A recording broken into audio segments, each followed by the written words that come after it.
धीरे बोलो, कोई सुन ना ले। यह बात हम सबके कानों में पड़ी होगी और हमारे मुंह से भी निकली होगी।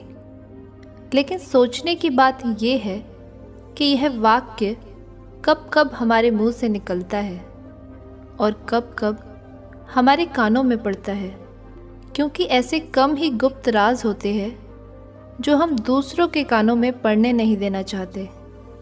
अक्सर परिवार में अशांति का कारण हम स्वयं ही होते हैं। हम इस बात को देख पाए भले ही ना देख पाए, पर ये ही असल सत्य है, क्योंकि जाने अनजाने मूर्खतावश हम खुद ही अपनी वह बातें दूसरों को बता देते हैं जो हमें कभी नहीं बतानी चाहिए, और वही बातें जो जाने अनजाने हमने किसी दूसरे को बता दी थी वही हमारे दुख का कारण बन जाते हैं, वही हमारे झगड़े का कारण बन जाते हैं।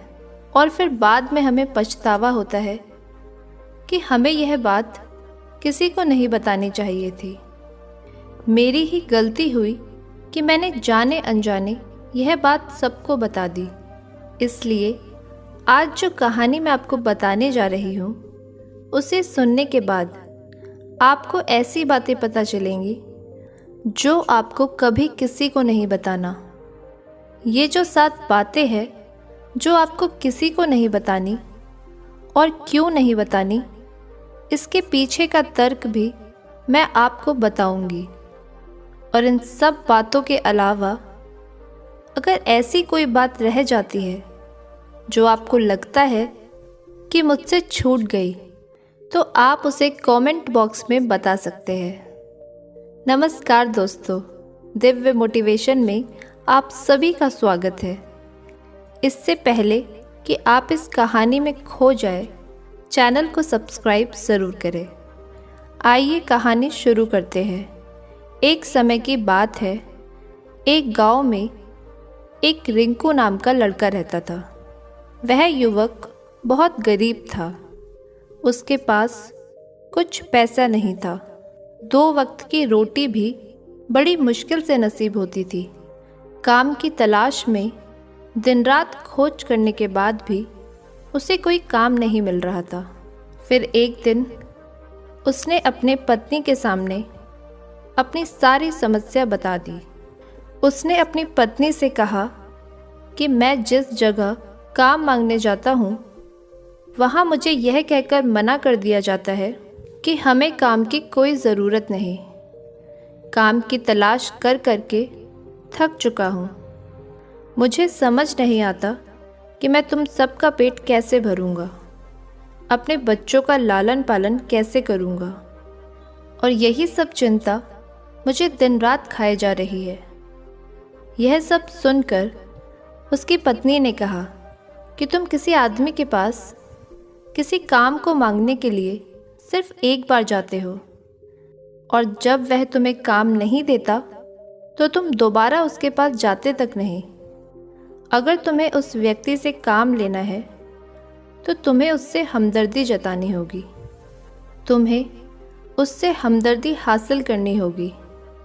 अपनी गरीबी का दिखावा करना होगा ताकि वह लोग तुम्हारी मजबूरी समझ सके और तुम्हें काम पर रख ले। इसलिए शर्म मत करो। अपनी मजबूरी बताओ, अपनी गरीबी बताओ, और इसी उपाय से तुम काम पा सकते हो। यह बात रिंकू के मस्तिष्क में बैठ गई और वह अगले दिन काम मांगने के लिए उसी सेठ के पास जा पहुंचा जहां वह पिछले हफ्ते गया था।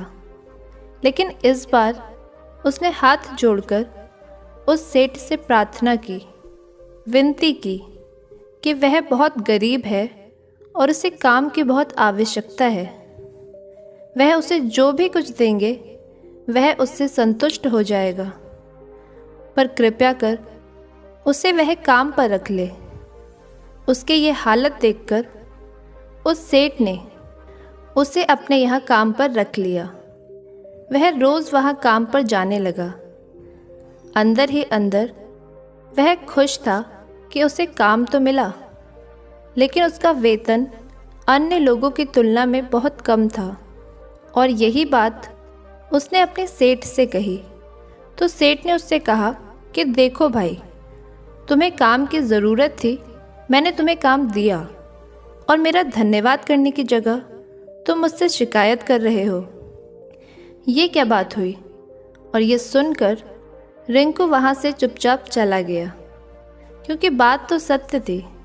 सेठ ने तो उसे उसकी मजबूरी के हिसाब से ही काम दिया था, और उसी के हिसाब से वो उसे वेतन भी देते थे।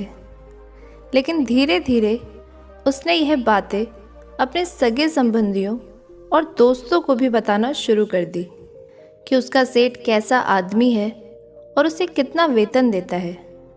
समय बीत रहा था और रिंकू अपनी पूरी लगन से अपना काम कर रहा था, लेकिन परिस्थितियां अब बदलने लगी थी। सेठ अब रिंकू से दूसरे लोगों की तुलना में ज़्यादा काम लेता था और उनसे बहुत कम वेतन भी देता था। ये बात रिंकू के मन में बहुत खलती थी कि वह दूसरों से ज़्यादा काम करता है, परंतु उनसे कम वेतन पा रहा है। यह बात उसके आत्मसम्मान को बहुत ठेस पहुंचा रही थी। अब धीरे धीरे उसका मन उसके काम में लगता ही नहीं था, और जाहिर सी बात है कि ऐसी जगह उसका मन कैसे लगता जहां आदमी को अपने आत्मसम्मान के साथ समझौता करना पड़े। इसलिए जल्द ही उसने अपना काम छोड़ दिया और वह घर आकर खाली बैठ गया। अब उसके पास घर चलाने के लिए भी पैसा नहीं बचा, इसलिए उसने अपने सगे संबंधियों और दोस्तों से सहायता मांगना शुरू की। लेकिन उसके दोस्त सामने से उसको दया का पात्र समझते थे, उसे दिलासा भी देते थे, पर पीठ पीछे उसका मजाक उड़ाते थे। वह कहते थे कि कितना बेवकूफ़ है, सेठ ने इतना काम लिया और पैसा भी नहीं दिया, और अब अगर हम इसे पैसा दे भी दे तो क्या ये हमें लौटा पाएगा? क्या इसकी ऐसी हालत है? इसके पास तो अब कुछ भी नहीं जो ये हमें लाकर देगा। और इसी कारण किसी ने उसकी मदद नहीं की, और अब रिंकू की हालत दिन पर दिन खराब होती जा रही थी।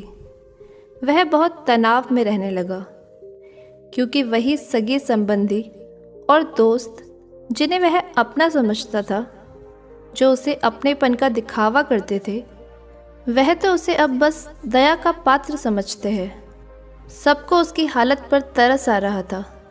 सब उसके पास आकर उसे ज्ञान तो बहुत देते थे, लेकिन कोई भी उसकी सहायता करने के लिए आगे नहीं आता था।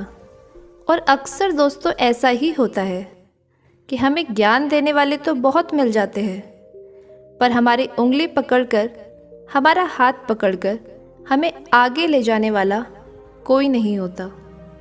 फिर एक दिन रिंकू को पता चला कि पड़ोस के गांव में एक बौद्ध भिक्षु आया है जो बहुत ज्ञानी है।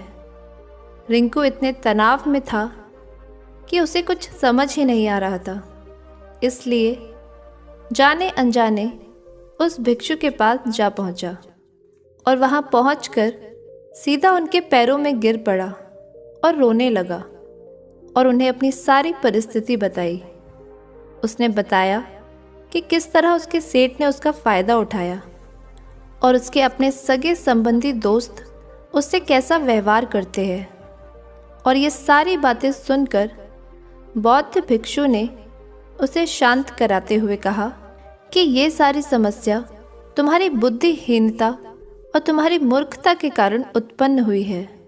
अगर तुम्हारे अंदर विवेक होता तो इनमें से एक भी समस्या तुम्हारे चित्त को दुखी नहीं कर सकती थी, लेकिन तुमने अपनी मूर्खता के कारण खुद ही अपने रास्ते में कांटे बिछा दिए। आज मैं तुम्हें 7 ऐसी बातें बता रहा हूँ जो भूल कर भी किसी को मत बताना, और इन बातों को जानकर इनका अनुसरण करके तुम बाहर से मिलने वाले दुखों को तो दूर कर ही सकते हो। जो बेवजह दुनिया की वजह से तुम्हारे भीतर पनपते हैं। पहली बात जो किसी को नहीं बतानी चाहिए वह है अपनी मजबूरी। अपनी मजबूरी का दिखावा करके अपने को दया का पात्र बना के उनकी सहायता लेने की गलती कभी मत करना। हो सकता है आज तो वह तुम्हारी मजबूरी देखकर तुम्हारी सहायता कर दे, पर भविष्य में वह तुम्हारा फ़ायदा उठाने से भी नहीं चूकेंगे, और अगर फ़ायदा ना भी उठाए तो दूसरों के सामने तुम्हारा मजाक उड़ाने से नहीं चूकेंगे। इसलिए कभी भी अपनी मजबूरी का दिखावा न करो। अगर घर में 2 सूखी रोटी भी है तो उसे खाकर सो जाओ, लेकिन इसकी भनक किसी को मत लगने दो। ज़रा आप खुद ही सोचकर बताइए कि मजबूरी बताने का क्या प्रयोजन होता है एक इंसान का। या तो वह दूसरों की सहानुभूति हासिल करना चाहता है या कोई आर्थिक सहायता। लेकिन अगर आप दोनों ही परिस्थितियां देखें तो दूसरा आदमी आपका फ़ायदा उठाने से नहीं चूकेगा, और अगर वह फ़ायदा नहीं भी उठाएगा तो अपनी नज़रों में तो वह आपको मूर्ख और बेवकूफ़ ही समझेगा। इसलिए अपनी मजबूरी कभी किसी को ना बताए और खुद को दया का पात्र ना बनाए। दूसरी बात जो किसी को नहीं बतानी चाहिए वह है अपने अतीत की गलतियाँ और भविष्य की रणनीतियाँ। ज़रा सोचो, अगर हम अपने अतीत की गलतियाँ किसी दूसरे को बताते हैं तो उसका क्या परिणाम होगा? वह गलतियाँ ठीक तो नहीं की जा सकती, जाहिर है। तो फिर गलतियों को बताने का क्या प्रयोजन? आप अपने अंधेरे पक्ष को खुद दुनिया के सामने बता रहे हो, अपनी गलतियाँ दूसरों के सामने जाहिर कर रहे हो। उससे उस आदमी की नज़रों में आपका एक चरित्र गठित हो जाएगा, और भविष्य में आपको हमेशा वह उसी नज़र से देखेगा। इसलिए किसी भी आदमी की नज़रों में अपना चरित्र गठित न होने दे। ज़रा सोचो, आप क्यों व्यर्थ में अपने भविष्य की रणनीतियाँ दूसरों को बता रहे हो? जो लोग आपके काम का हिस्सा ही नहीं, उनके सामने अपने भविष्य की रणनीतियाँ बताने का क्या फ़ायदा? वह लोग आपकी सहायता तो नहीं करेंगे, लेकिन आपके भविष्य की रणनीतियों में बाधा अवश्य बन सकते हैं। आप खुद अपने विवेक से सोचिए, क्या आपके साथ भी कभी ऐसा हुआ है कि आपने अपने भविष्य की रणनीति किसी के साथ शेयर की हो पर वह कामयाब ना हुई हो? ऐसा ज़रूर हुआ होगा। ज़रा गौर से सोचिएगा। तीसरी बात जो किसी को नहीं बतानी चाहिए वह है अपने घर की बातें। जो भी हमारे घर की बातचीत होती है, चाहे वह हमारे माँ बाप के साथ हो, हमारी पत्नी या पति के साथ, हमारे बच्चों के साथ, ये सब बातें परिवार तक ही सीमित रखनी चाहिए।